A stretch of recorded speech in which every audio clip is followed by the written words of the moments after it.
Welcome, Brett. Hi, Jay-Z. It's good to see I'm you.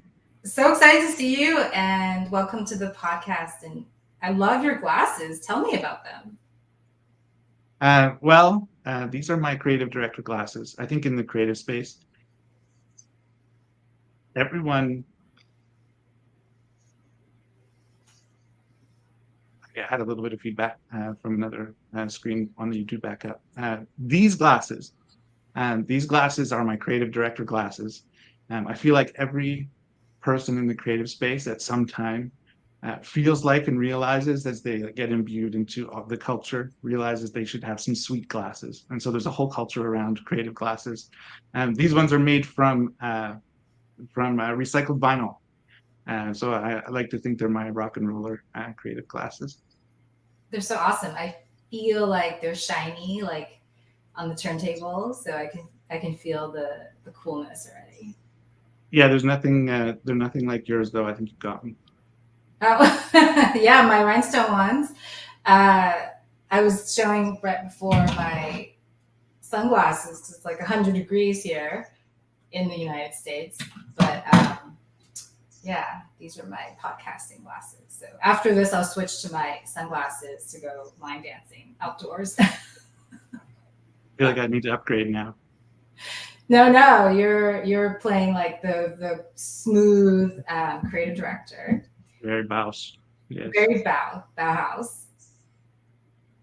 And anyone in the audience, if you have cool glasses, I'd love for you to comment in glasses or where you're watching from these days. So let's do some quick intros. I will start. Call me jz.ai. I am a AI product manager focused on AI video. I also run a AI accelerator to get from concept to validation in 2 months. And Brett, I'll turn it over to you. Tell us about you, the Laetro story, and yeah. Yeah. Yeah, I'm Brett. I'm the CEO of Laetro and one of the co-founders. And we started Laetro originally, and still to this day, our mission is to see creatives flourishing. We have two sides of our business. The first side of our business is that we run a community of over 750 creatives across all disciplines. Uh, and we assemble those creatives onto teams for large brands to do everything from something as simple as a few illustrations with illustrators from AAA studios all the way to like 360 campaigns for companies like Google. So that's the first side. The second side of the business, about a year ago, when we saw Midjourney arrive, we looked at it and we were like, OMG, everything is about to change. And we started thinking, how could we respond to this and stay true to our mission? And we came up with some ideas. We could embrace it. No, it has an incredibly sketchy start. So that was totally misaligned, and we couldn't play with that on principle. And the second was we could fight it. And I think that everyone out there who's fighting AI in the creative space, I have a ton of respect, and a ton of our friends are playing that game, and they're playing it really well. And the third idea was, we can starve it.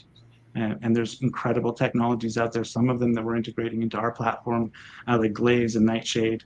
And I think you're going to find and can already see if you're deep in this space that artists and creatives around the world are already starting to starve the new AI models, and you're seeing these companies start to pay. So I think that's working, and I think that everyone should continue to do that because it's important that people get compensated for their creations, not just the creations uh, that you're making today, but everyone I think in the world needs to realize it's not just that image that you created took, I don't know, let's call it 2 hours, 3 hours to create, sometimes days, sometimes weeks, but it took 30 plus years for you to reach a level of creativity that people want to pay you for it, right? So it's not just that that creation. It's an entire lifetime of creative practice and craft. And so the last idea that we came up with was, what if we created our own AI? Yes. They took our imagery, so maybe we should take their models and create something that does compensate creative. So the other side of Laetro, we call it CGS, the Creative Generation Suite, Content Generation Suite.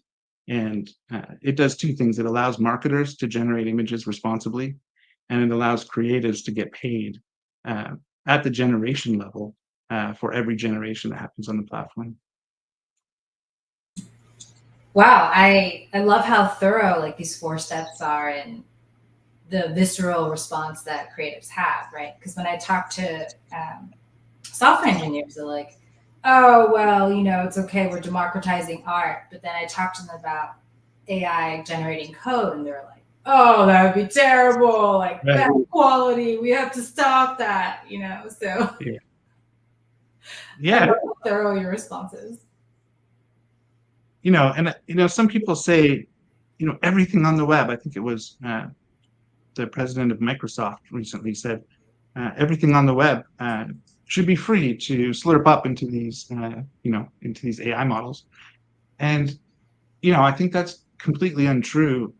I mean, people share their beautiful artworks and their expressions because they believe the web was an opportunity for them to share that with the masses. They're not there because they believe that it's free fuel for some new massive monster.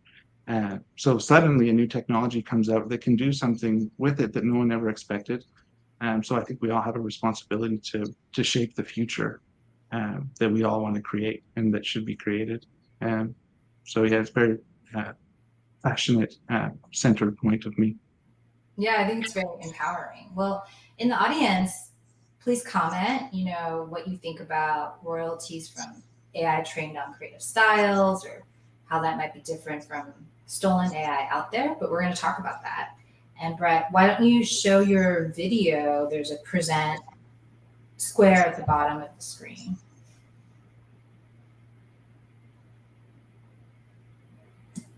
All right, I'm coming in.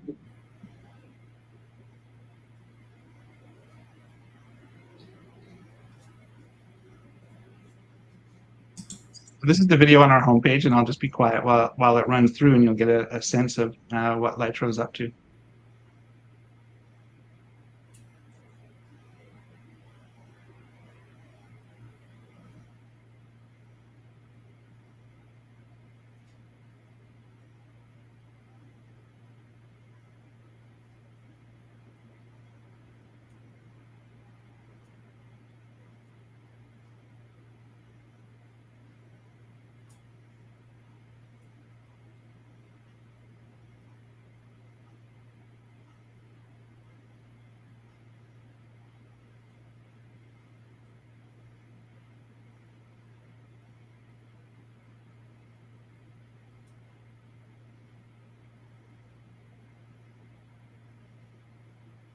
So let me switch over here for a minute. I'll share with you all what we think about when we think about, hey, what is responsible AI inside of the creative space? And for us, it's 4 C's. The first one is consent. Every artist we believe in the world should be paid.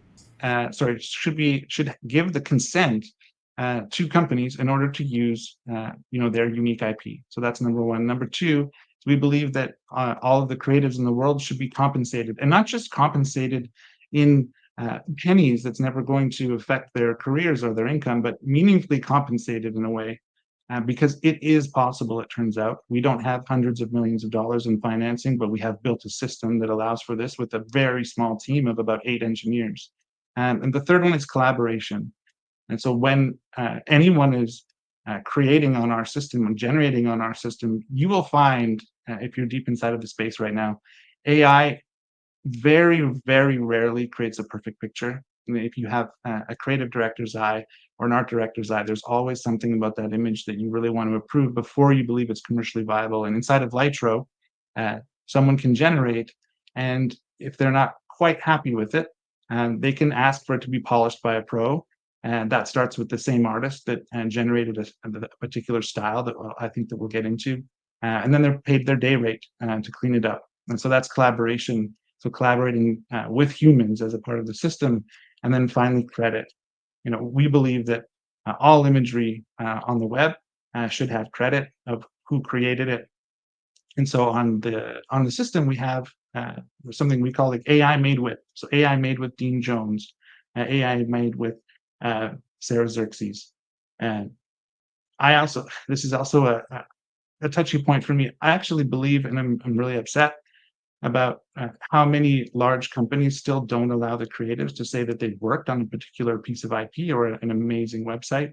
I think that every creative expression on the web, even if you work for any brand uh, that is, I don't know, is worried about you sharing with the world anything that you participated in, it should look and work like credits on movies.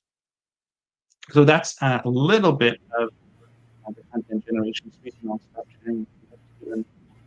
Yeah, I love it. I am getting a question from text message. So everyone feel free to comment your questions. And if you can't comment, let me know because there was a bug. But I'm getting a question like, how much do we get compensated? And so I know you can't like stick to a price because it's artist set, but this person is curious, like, what is the revenue? Yeah, great.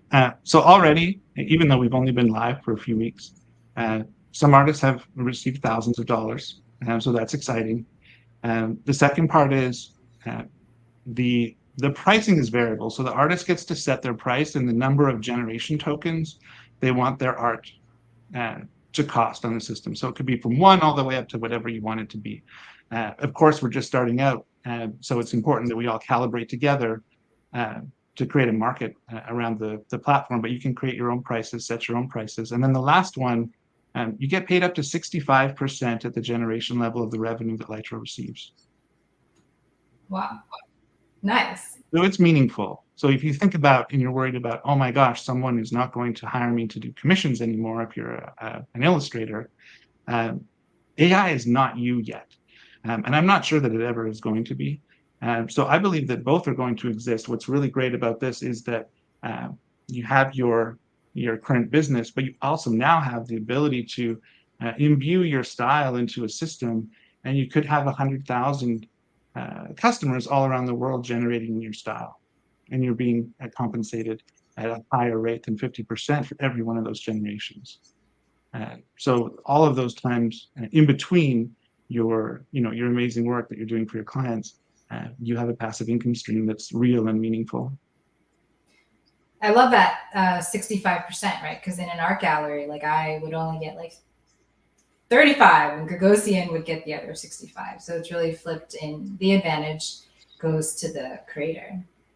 Yeah, 100%. And I'll break it down a little bit for you because there's a few different ways that you stack up to that 65.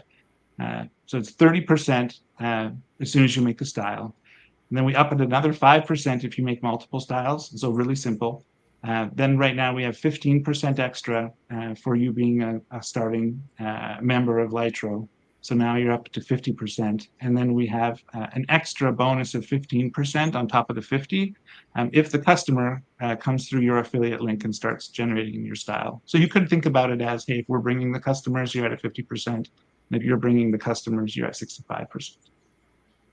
So let's say I'm a photographer who took the Singapore image in your background and then start creating wallpapers and backgrounds for their Zooms, of Singapore and cities with these amazing building architecture landscapes. So what is the residual royalty? Is it like the first time it gets created, I get paid? Or is it like every time after that, there's a royalty on top of it? So it's for every generation. So you think about it similarly to work for hire. And so every time the person pushes the button on our website or inside of the app, you get your royalty. But after this, after the image is out in the wild, that image is essentially owned by the company that generated it. Oh, it's that first generation, like the initial generation. Yeah, we will potentially get into all of the world of licensing fees and what you can use it on and what you can't. But to start, we're starting basic and seeing like, hey, how can we configure this system so thousands or tens of thousands, hundreds of thousands of people in the world put their credit card in to make this all happen. But right now, it's the equivalent of work for hire. And Yeah. feel free, anyone. Go ahead. feel free, anyone too, to ask questions about the technology, how it works, and what are my views on we shouldn't be touching this technology because it was theft. And what are the latest techniques that the AI community is using to do this kind of stuff? Feel free to ask any questions, easy, hard, all around. I'm happy to answer.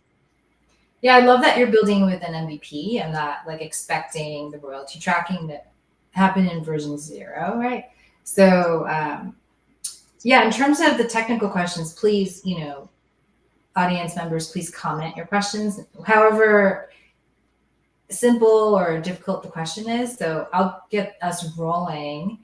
In terms of the base models, if this landscape is generated, does it train the base model? Let's say, does that mean that your model, or if you're using like Sora or another generative video model, does that mean that that model gets to use this landscape image forever for free? Well, they had to pay for it to get it. And so if you think about a customer of ours and pays a monthly subscription, and those start at $50 a month and go all the way up into the thousands of dollars a month for larger corporations, hopefully tens of thousands, hundreds of thousands. So once they generate that image, they can use that image in whatever creative expression that they want to create from. And you, as the creative, what you're really playing for on the platform is almost like the generation share from every subscriber. So you want your style to be priced right, and you want that style to be as popular as you can make it, and have as many people generate as possible. But are other creators benefiting from my trained model? I see. Good question.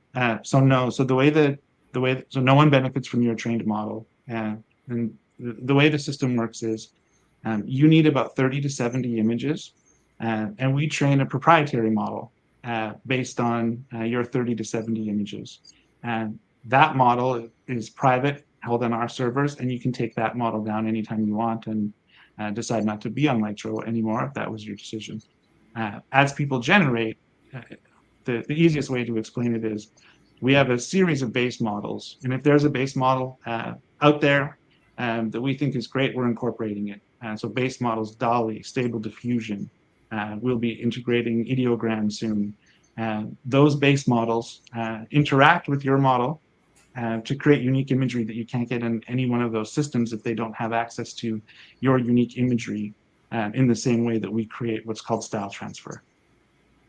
And that's another thing. Yeah. I have a small model for myself that's training the base models underneath. But if I delete my training images, I think I have like 20 in there right now. It's going to prevent like Stable Diffusion from using it in the future. That's right. Stable Diffusion never has access to your unique IP. Okay. All right. Perfect. Well, Jeff is asking. Jeff is a blockchain and creator in the community. How are you determining IP ownership?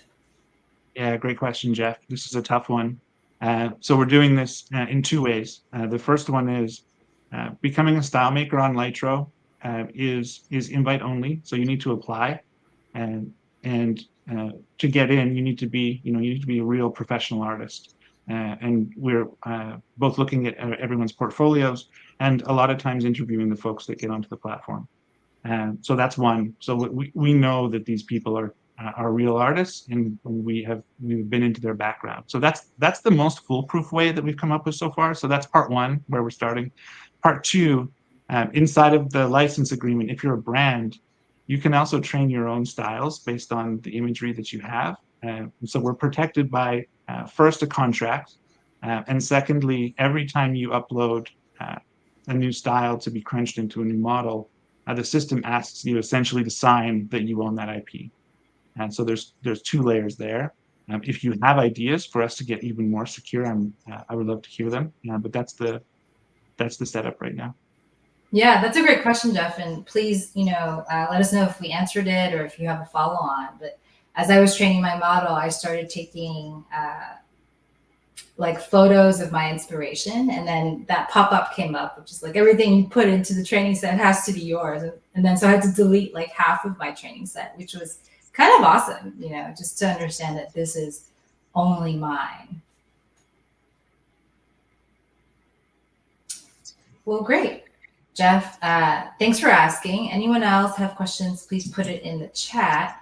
I'm curious, Brett, what are some of the brands that have decided to use AI, your AI, versus not?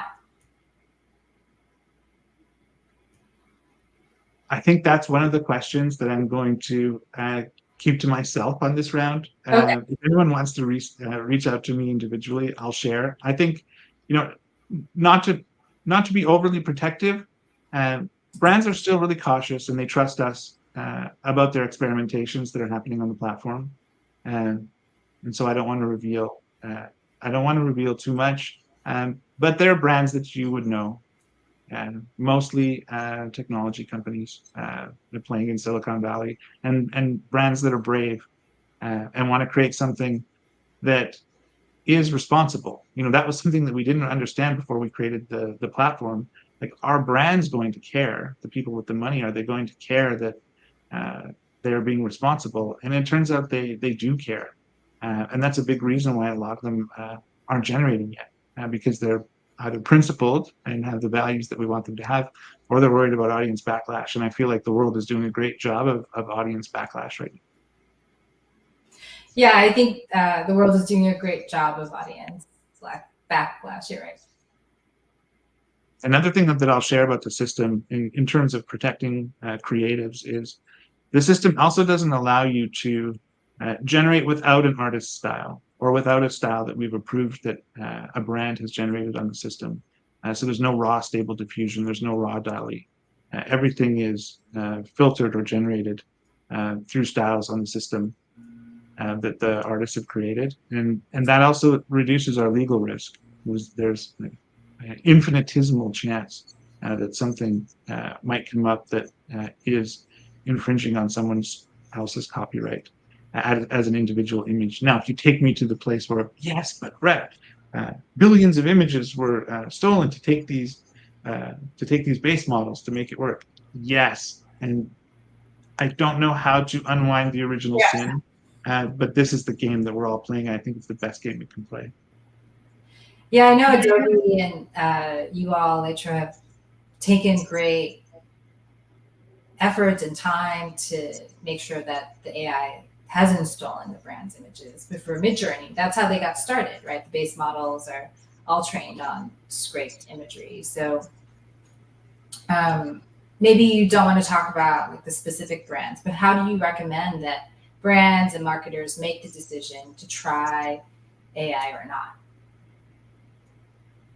So I think that every brand should start trying and playing with AI right now. I mean, there's incredible efficiencies they can gain. The platforms are, you know, more so than ever. To grow, you need to feed LinkedIn and Facebook and Google with the content that they want, so that they make you organically more present, or you're increasing your paid performance. So I think everyone should get in now. I do think that right now, and I don't even think this is a recommendation, I think it's a requirement, because AI is not there. You need humans, you need an incredible creative to use AI on your behalf in order to make something that's commercially viable. Like, you cannot sit down in anyone's system and make a commercially viable ad by yourself just with generations. You need an incredible insight and an incredible vision as a creative, and then you can go and play with the prompts and get something that you think is meaningful as an expression for the brand, and then you can construct that into something that shows up on Google. And so I think, you know, come to Laetro, and we have experts that can essentially do anything that's possible in AI, across every tool in the market. Plus, they're experts at using our own tool to do anything that you're imagining that AI might be able to do for you. And I think one of the big problems right now is because we see so many amazing demos from Sora, and AI is going to take over the world, and it's so amazing. There's a massive gap between what AI is actually capable of and what AI is capable of. We have to play in a simple space with something that's, as a business, something that's commercially viable, and so that you can learn and get better and better as the technology, moves forward. Yeah, I think that's right. All those videos, like the Runway film festivals, they didn't just use Runway, they used like 5 different models and people worked on it. Like many creative directors reprompted over many weeks, and it's not just like the first try works. So I think you're just saying you just have to get started. You need to get started, and you still need to be willing to spend. Like you can't make a video for, you can't make a, let's call it a, you can't make a 30-second video for a couple $100. Like when it's finished and you're a real brand or a real business that wants something that is going to resonate with folks, it's probably still going to cost you $10,000 in human hours to get that commercial that you're willing to put on YouTube, because there's still a lot of human craft that's required for it all. And you need that human craft too, because if you try to put something out like Toys R Us did recently, which I really commend them for being brave on one side, but at a quantum level, if I can be both, that video wasn't, I don't know, it was just weird. It's not there yet. And I don't think that the audiences aren't very forgiving. And so I think they should have spent a lot more time with humans on post to make an incredible video and just share it as an AI human creation. Oh my gosh, there should be like a whole crit of AI videos. Like, I think the Toys R Us one is being held up as such a champion, with AI generating the founder when he was a boy playing with toys. So, what's your main critique of that video? In VFX, everyone calls it uncanny valley, right? So the people look weird. Like you as a human, we're incredible at finding like differences and flaws in each other and things that we look at. And so when you look at that as a human, you're like, hey, this thing that I'm looking at is inhuman. It doesn't connect with my humanity and my heart and my soul. It doesn't feel like spirit was imbued into this video. If they would have added more humanity to it and more hours for craft, I think they could have avoided that.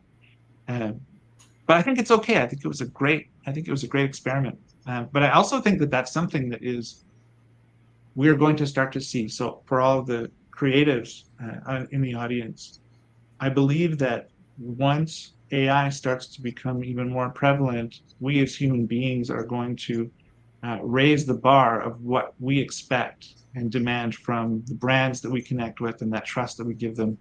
And we're going to be able to tell the differences between AI and something that actually had human expression or a human idea imbued into it. And we are going to start to prefer things that, and we already do, right? We love things that are novel. We love things that have a unique idea in them.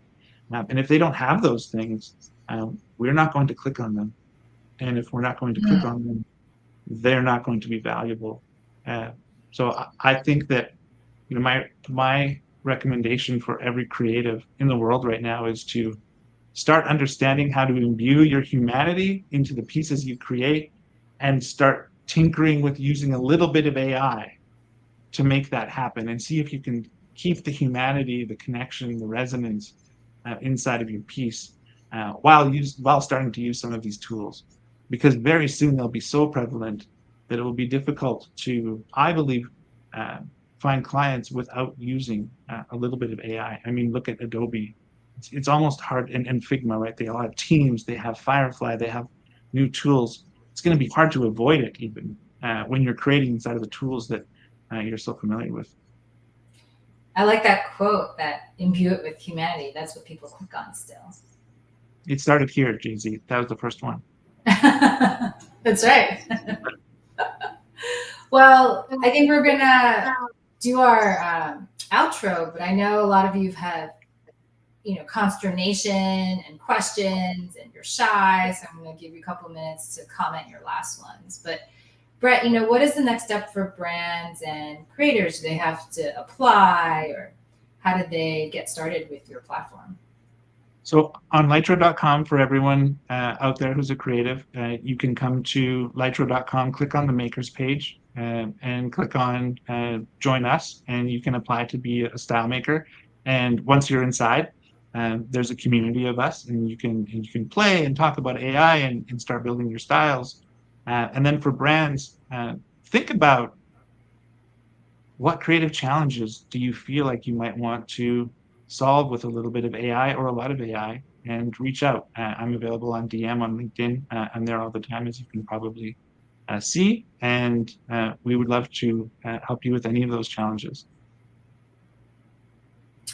Yeah, Brett is a top voice in AI and on LinkedIn. So definitely reach out to him, and you don't need to have the glasses to reach out to him. Definitely, feel free to ask him all those questions that keep you up at night. Well, let me do my outro. I'm going to say, sign up for my AI accelerator to see what you can buy or build in terms of AI in just 8 weeks, and increase your revenue stream. I think that's it for now. So Brett, I'm going to end the live stream. Thanks, Jeff, and everyone who texted me questions. And then you and I will just stay on for a minute afterwards. Sound good? Sounds great. Thank you all. Thank you, Brett.